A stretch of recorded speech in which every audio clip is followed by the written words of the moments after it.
আসলে এটা তো আমি আগেই অ্যানাউন্স করেছিলাম। তার নসিবে হয়তো এই বই বিক্রিত অর্থ ছিল না। এটা তো যতদিন পাবলিশ হবে ততদিন পর্যন্ত আমি একটা ক্যান্সার রোগীর পিছনেই আসলে এই অর্থটা যাবে। প্রফিটটা দিয়ে দিতে চেয়েছিলাম। তিনি আসলে মারা গেল কালকে সকাল ৮টার সময়।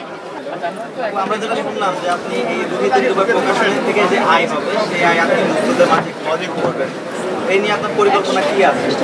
আসলে এটা তো আমি আগেই অ্যানাউন্স করেছিলাম, কিন্তু আমি যার জন্য এটা তো যতদিন পাবলিশ হবে ততদিন পর্যন্ত আমি একটা ক্যান্সার রোগীর পিছনেই আসলে এই অর্থটা যাবে। তো আমি যে প্রথম ক্যান্সার রোগীটার জন্য এই বইটার প্রফিটটা দিয়ে দিতে চেয়েছিলাম, তিনি আসলে মারা গেল কালকে সকাল ৮টার সময়। তো আমি তার রিপোর্ট সব কিছু দেখেছিলাম। উনি আসলে খুবই ক্রিটিক্যাল একটা পেশেন্ট ছিল। তারপরে আমি চেষ্টা করেছিলাম যতটুকু পারা যায়, কিন্তু তার নসিবে হয়তো এই বই বিক্রিত অর্থ ছিল না।